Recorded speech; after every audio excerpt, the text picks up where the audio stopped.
Good Monday afternoon, everybody, and thanks so much for joining us here on KXAN Live. I'm Will DuPree, coming to you from the KXAN Live studio. We appreciate it. This weekend, in case you missed it, the Texas House Committee tasked with investigating the deadly mass shooting in Uvalde released its report. Plus, local leaders sent out video from police body camera captured on the day of that shooting back on May 24th. We have gone through not only that full report, which is about 77 pages in length, as well as the many different clips of police body camera video. And we want to break down for you what our takeaways are and what we're learning so far about the failures in the response to that deadly shooting. And of course, we don't want to forget those who were affected by this. Those 19 children who were killed in that classroom in Robb Elementary School in Uvalde, plus their 2 teachers. That is the important context we don't want to forget through all of this.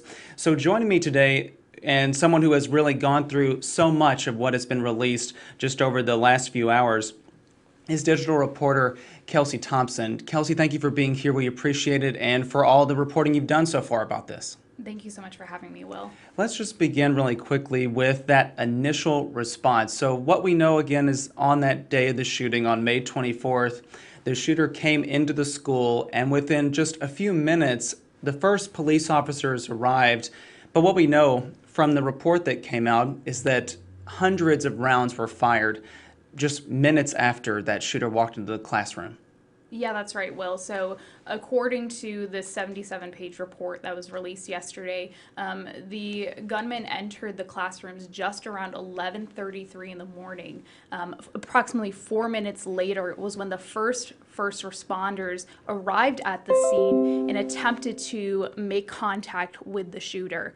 Unfortunately, what we have learned through this report is that of more than 140 rounds of ammunition fired, approximately 100 of those was within the first 2.5 minutes of the shooter being in that classroom. So keep in mind, that's before any responders were on scene. And we know, given the lethality of what these guns can do, there's been a lot of questions surrounding whether responders really could have responded faster to help save lives, if what the extent of the carnage was that early on. But we did learn from the report that 376 responders ended up on the scene at Robb Elementary May 24th, and it still took 77 minutes from that shooter entering that classroom for them to fatally shoot and kill the shooter. We did mention a few moments ago that police released body camera footage from some of those Uvalde police officers who arrived just minutes after the shooter went into the school there. One of our investigative reporters, Matt Grant, has looked at one of that officer's camera views and shared a little bit about it and broke it down about that initial response. So I want to show you all really quickly a short clip from that, and we'll bring back our conversation on the other side. So let's take a listen. 4 minutes after the gunman enters the classroom, gunshots are still being fired. Am I bleeding? Am I bleeding? Uvalde Police Department Sergeant Eduardo Canales and another officer are grazed by building material fragments. In this body camera video, released for the first time, you can see the initial moments of chaos on the ground. Investigators now say of the 140 shots fired, more than 100 happened before law enforcement even entered the building. Kelsey, again, we heard there from Matt, and you mentioned a moment ago, too, hundreds of rounds fired within just that shooter walking into the school there. That is one of the details coming out of this report released yesterday.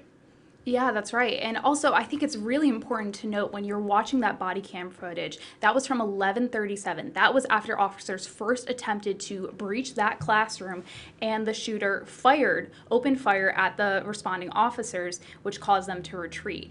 It's important to note, though, the sense of urgency in that footage compared to when we saw the 77-minute surveillance footage. There's been a lot of criticism about the waiting out of officers, dozens of officers piling into those hallways, and almost this waiting game and this lack of urgency compared to the first few moments when officers initially tried to engage the shooter. And that's been one of the more severe critiques this report has released and issued, especially regarding the lack of communication from officers who initially responded to the scene and were met with gunfire and ended up retreating.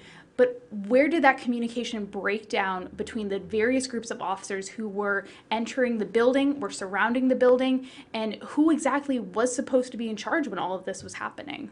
And we have broken down a lot of those different findings over on our website at kxan.com. If you really want to read in depth, in addition to what we're going to be talking about today, let's just set the ground rules for what this all stemmed from. So again, the Texas House developed this committee of 3 people that looked into what happened. They were investigating this particular shooting that happened on May 24th, and this is the culmination of their work that came out yesterday. One of the members of that committee, Texas Representative Dustin Burrows, a Republican from Lubbock, spoke at a news conference there that happened in Uvalde. I want you to take a listen because it really gets to the heart about what their reporting found. So take a listen to this. If somebody knew there were victims in there being killed or dying and did not do more, I believe those agencies will have to find accountability for those officers.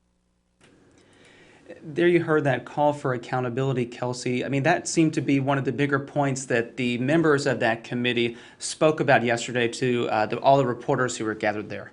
Yeah, and we did hear there was a follow-up press conference hosted by Uvalde Mayor Don McLaughlin following yesterday's committee meeting, and he's calling for an internal investigation into Uvalde's local response to the shooting and what exactly happened May 24th. But you know, this investigation doesn't end with this report. I mean, the committee yesterday noted this is preliminary. We are still waiting on information and updates from the medical examiner's office on the victims. We are still waiting to hear more from DPS on body cam footage and some of their own internal investigation into different agencies' responses.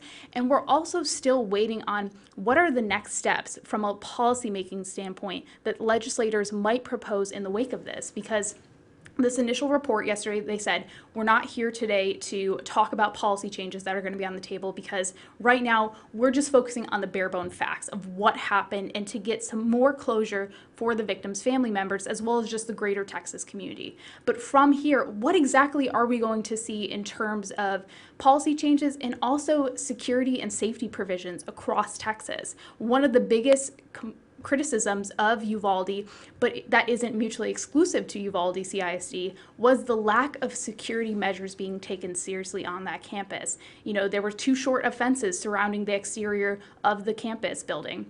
There were faulty locks and people who were in the habit of leaving external doors unlocked and open to the public.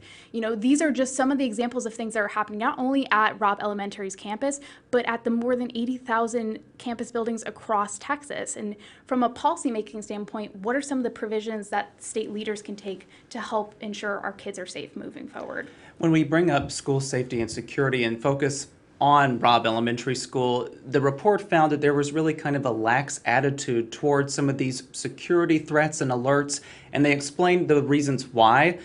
What did the report find there, Kelsey? Yeah, this was definitely one of the more compelling parts of the report, that there was a relaxed sense of security surrounding these security alerts going out because of a more recent phenomenon happening called bailouts, which essentially the report described as for a lot of border communities where there might be undocumented immigrants passing through the area. A bailout essentially is when, you know, human traffickers, there might be an attempt to stop a vehicle containing undocumented immigrants, and the vehicle crashes and immigrants then, you know, scatter from the vehicle. And one of the concerns was when that happens, area campuses have to go on some form of lockdown. But there was almost a desensitization that campus leaders developed in response to that, especially because between February and May of 2022, there were approximately 50 incidents of these security alerts related to bailouts. And so when you get that sort of desensitization and you're pairing it with a crisis situation, that is going to potentially impede how fast and how urgent responders treat the situation. We are looking live right now here in Austin, where policymakers will essentially be meeting at some point very soon to talk about what are some of the legislative fixes to address what happened in Uvalde and the deadly school shooting there. That brings us to really what you discussed earlier, Kelsey, about what next steps are to come. The committee members there who were a part of the House side of things mentioned that, you know, this is only the beginning. Their report is coming out. Yes, they've done all that work, but this is only the start of many more discussions to come. Yes, that's correct. And we know both locally in Uvalde, there will be an internal investigation. We know that there is ongoing research and investigation into autopsy reports and medical examiner findings. At the state level, we know that the legislature, this is likely going to be a hot button topic when they resume come January. But I think it's important to note that this report is just the starting point. What this investigation has found didn't end yesterday at this meeting. And I think there's a sentiment among community members who have been waiting for this information and have been getting bite-sized pieces throughout it. They're wanting transparency. They're wanting a better understanding of what exactly happened and what legislators are going to do from a policy standpoint to change it. And we know that that is all expected to be on the table, especially come January. You talked about it a few moments ago as well, but the mayor in Uvalde spoke after the committee members' news conference yesterday. He mentioned that there is going to be an outside investigation looking into the city's response to it. Remind us what he said there. Yes, so he has been very critical of the investigation at the state level that has been going on looking into what happened May 24th. They have hired an internal investigator to assist with the local investigation.